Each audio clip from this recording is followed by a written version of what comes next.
Ah, I got you that time. That was good defense right there. Where's Wasn't the flag? There was a early flag? Hang on a second. People can't see it. You got the whole thing going on there? Where? He's on camera 6. Well, I can't remember. All right, one more time. Is that a flag or not? Clean. It was clean. It was nice defense. I didn't get my hands on you before we started this thing.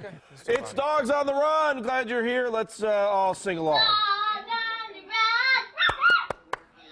Dogs on the Run. That's how we get things going here on a Monday morning. Very excited to be with you at 7 o'clock on a Monday when the Browns didn't play yesterday. They did play on Thursday. They did beat the Buffalo Bills. They're still in first place, and that didn't change. The Steelers are still winless. That's another great thing that happened yesterday. Oh, wait, they didn't play either. 216-431-3820. That's the number to call in or Skype in at Dogs on the Run. I guess the big topics today, and if you want to talk Browns with us, we would love to talk Browns with you. What is going to happen at the quarterback position? And really, that is the top story of the day. What will the Browns do? We expect them to sign a free agent probably in the next 24 to 48 hours. And what direction do you want them to go in with that? Yeah, we also have some ideas of what free agent quarterbacks are out there. We'll talk about that. Also, kind of get your feeling on some of these guys. They're not going to go with 2 guys for the rest of the season. They're going to sign a 3rd guy. But there are options out there. We've got some names we want to throw out to you throughout the show, and hopefully you'll get a chance to just kind of either hit us back on, you can Skype us, or, you'll see that we tweeted out this morning, with the situation with Brandon Weeden. Are you okay with Brandon Weeden going forward? Is he the guy? Would you like to see him sign somebody else? But where we're at right now is he's the guy getting ready for the Lions this week. Sink or swim with Brandon Weeden? Of course. That's the way it's where you are right now. I don't see them bringing in another quarterback that's going to come in. Josh Freeman just is going to ink with Minnesota. As soon as that happens, they decided they want to go with him. I don't know that he was in the Browns' game plan. What would you want to do as you move forward into the future? And I think that, Brian Hoyer was probably a stopgap going into next season anyways. They feel happier when Brian Hoyer runs this offense. I think we saw the playbook that looked about this big with Brian Hoyer. Now it goes back to this with Brandon Weeden. And then hopefully Weeden can open it back up as the season goes on. But he's your guy. I think he's your man moving forward, and we'll figure out the rest of that. Of course, we want to be interactive with you. 216-431-3820 or Dogs on the Run on Skype. And it is that time of the morning that we check in with Connor Kiesel, who's back in the newsroom. Connor, what's the scoop in social media? Morning, guys. The dust has settled in Week 5, and now we want to see, like you guys were talking about, what you think about this Browns quarterback situation. Just tweeted out a question. Are you satisfied with Brandon Weeden as the Browns quarterback going forward? Really, are there many other options? That's another question. But do you think Weeden's the guy? And going forward, do you want to see Brian Hoyer, Brandon Weeden, or some unknown option in the draft? You can tweet us using hashtag Dogs on the Run, use social media, and get involved. Connor, are you wearing green for the Jets tonight? That's the bigger question. Yeah, Monday Night Football. They're probably going to lose against the Falcons, but got to show that support. And what is Macy doing back there? Because she's chatting up a storm with somebody in the background. She is conferring about Good Morning Cleveland, of course. Oh, is this probably finding more news as we speak. Is this a heated argument going on back there, or is this just a regular argument? They might be talking creepy. Browns. I think Macy actually wants Weeden as quarterback, and whoever she's talking to is going for maybe Tebow. She wants Tebow? Ask Macy just real quick, because we've got a little time this morning. Ask her, would you rather see Tim Tebow or Brandon Weeden as a quarterback? Macy, got a question for you. Tim Tebow or Brandon Weeden at quarterback? Oh, she's contemplating. She is contemplating. Look at that. Yeah. Hand to the chin. For the Browns. No, for the 49ers. We were trying to figure out. Okay. She said Tim Tebow. Oh, boy.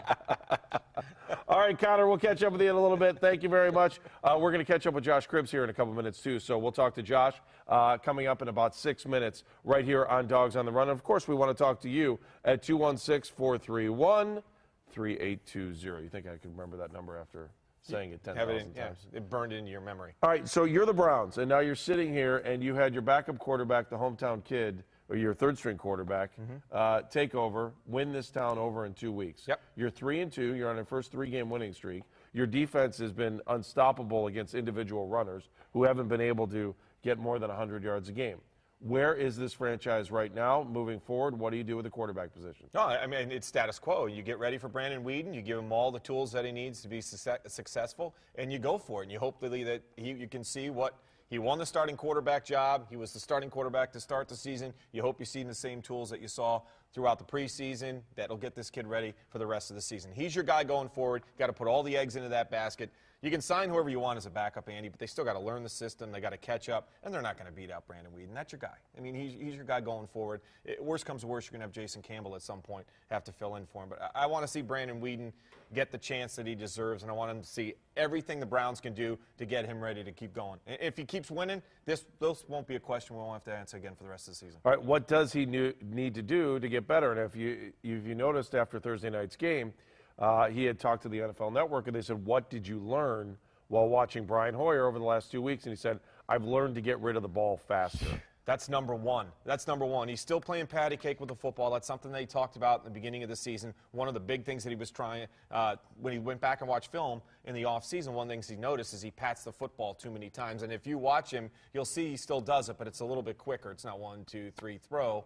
He might be down to 1, 2, but he's got to get rid of the football. And then another thing is he has to shorten his drops. He has to get used to that quick step, which is what Brian Hoyer was so good at. Hoyer was good at the quick two-step drop, the quick release. And then you gotta get reacquainted with your weapons again. Josh Gordon's come back, so Brandon's going to have to go back to work with him. And Jordan Cameron, he's been the weapon for the Browns, and that's another question. What happens now with Brandon Weeden back? Who becomes his top weapon? Is it Gordon? Is it Cameron? Because now he's got to get reacquainted with both of those guys, and of course with Devon Bess and Greg Little. Because Brian Hoyer had a great relationship with Jordan Cameron. We already saw that. He was one of the leading receivers in the NFL. He was the leading receiver on the Browns. Brandon Weeden threw the touchdown pass to Josh Gordon, which was a perfect pass throughout the game. And I think we saw some flashes with Brandon Weeden in that game. All right, let's go to the man in the know, our third member of the show, Josh Cribbs, hanging out in the. We need a name for this. Is this the Crib Cave? What are we calling this? This is my office where we assess things, get the game, under control, and see what has to be done. Josh, you have some new things in there this week. Yeah. Is that a new Kent State jersey? Oh no, I have my Skype, my computer a little higher so you can see see downward a little bit more. Okay, That's all not right. a so new what's jersey. It's kind of walk us over through? here. What's the helmet back there, Josh?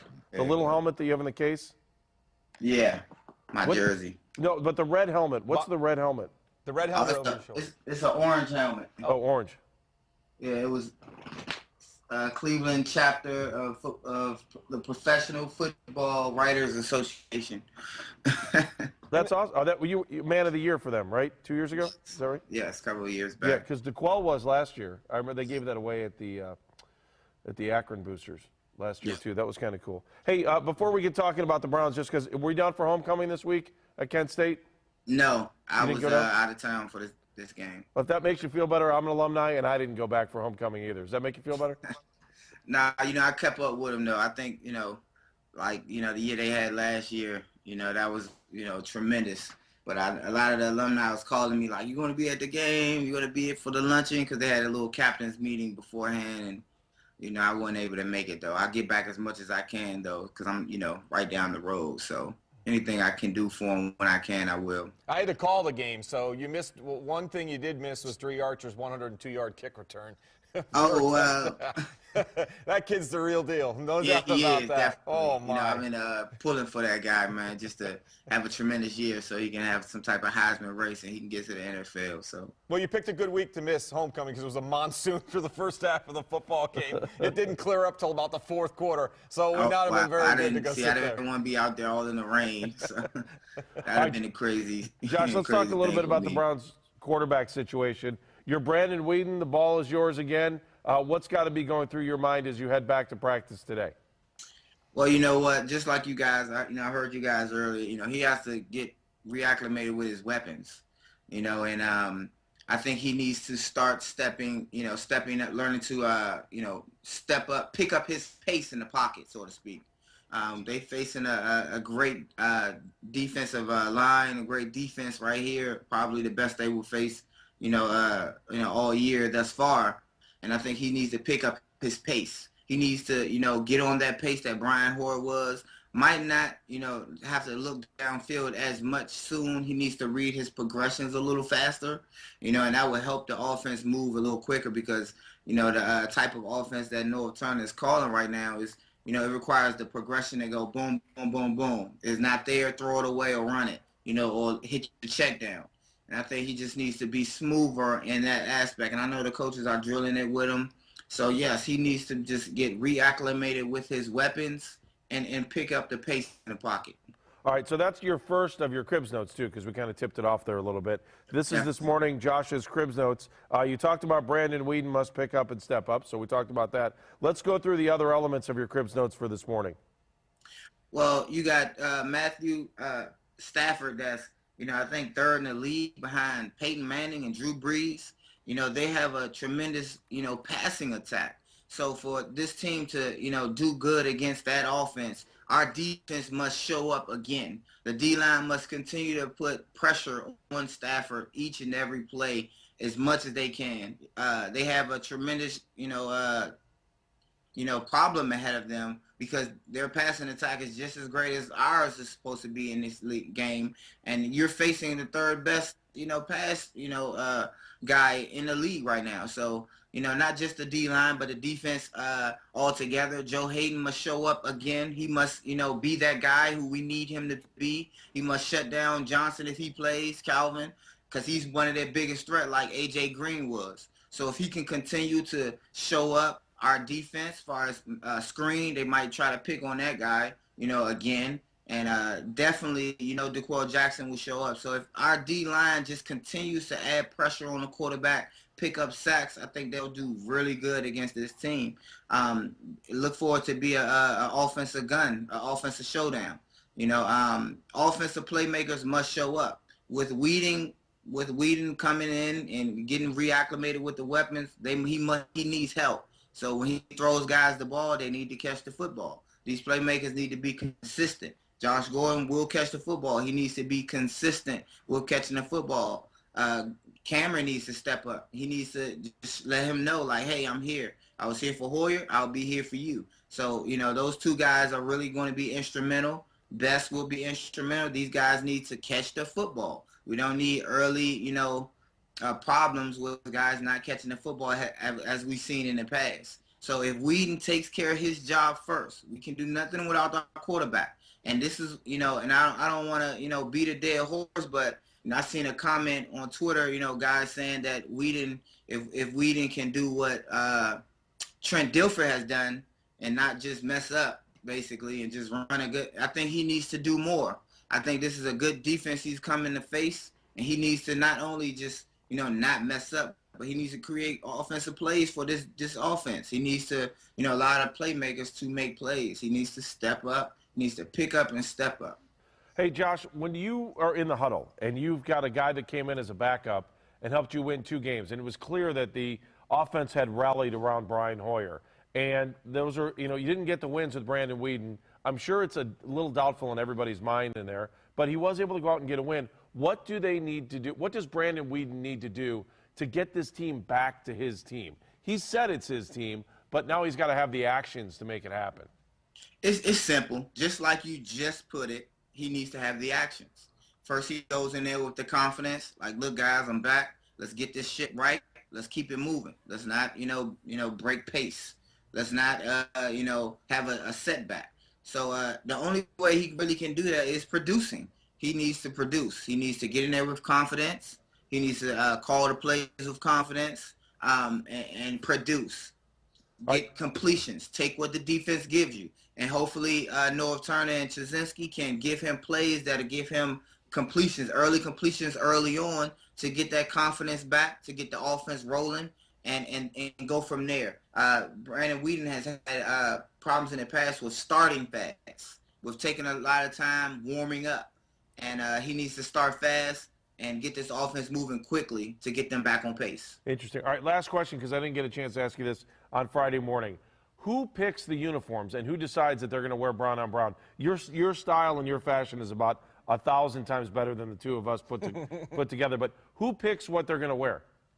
It either comes from the GM or the owner himself. Really? Because it's been times where, we wanted to wear something, but it's not even the head coach's, say so. It's been in the past where Randy Lerner wanted to keep it traditional. They was, They was worried about the fans not rebelling against the uniforms because they wanted to keep it traditional. And I always was like, let's mix it up a little bit. Let's bring our orange jerseys back. Let's wear brown and orange. I like the all brown because it's different. We've seen a different Browns team in different uniforms. Not that if they look bad, we can say they look like, such and if you know what I mean. No, Exactly. We know what you mean. Hey, there's no rules. You can say whatever you want. We're not. This isn't on TV. This is internet. You know exactly what I mean, and that all brown. But at the same time, I like the change. I like the difference that's happening. And it's showing in their play. This is a different Browns team. Each year we say, it's not like last year. We're not going to be 4 and this and this and that. We're not going to win just this many games. We're a different team. But now they look different. Now they are different. So they're different from the top on down, and it shows. Josh, for two middle-aged men that wear Air Monarchs from Nike compared to really cool shoes, although I don't know that he does, but I do. I'm really cool. Well, how much of a difference does that make? If you're a free agent, I mean, look what Oregon's been able to do in college football. I mean, they've mixed up their uniforms. Guys like that. From a college standpoint, they want to play for a team that looks cool. And I wonder how much that makes a difference for an NFL guy.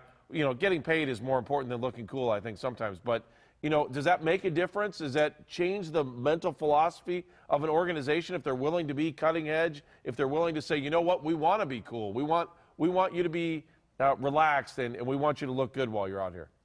Definitely a certain percentage. At the same time, like you said, this is the NFL. We get paid to do this.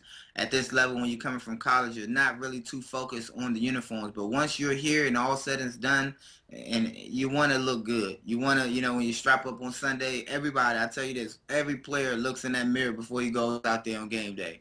And I had a habit of, standing by the bathroom waiting for guys and saying, you look good, don't worry about it, you'll play good. Because everybody strapped their helmet on, they look in the mirror, they're fixing themselves up. And it helps when you're in uniform, when you're proud of the uniform that you're wearing and the colors and the color scheme. It's kind of a psyche. And I think a certain percentage, it does help a guy play better as well. And it wants, guys want to play for that team. They feel like Atlanta has good colors with the black and red, and certain teams that mix their colors up. Seattle, you want to play for teams that, look good. So a certain percentage. At the same time, it's money. But then once you're on that team, you want to look good playing.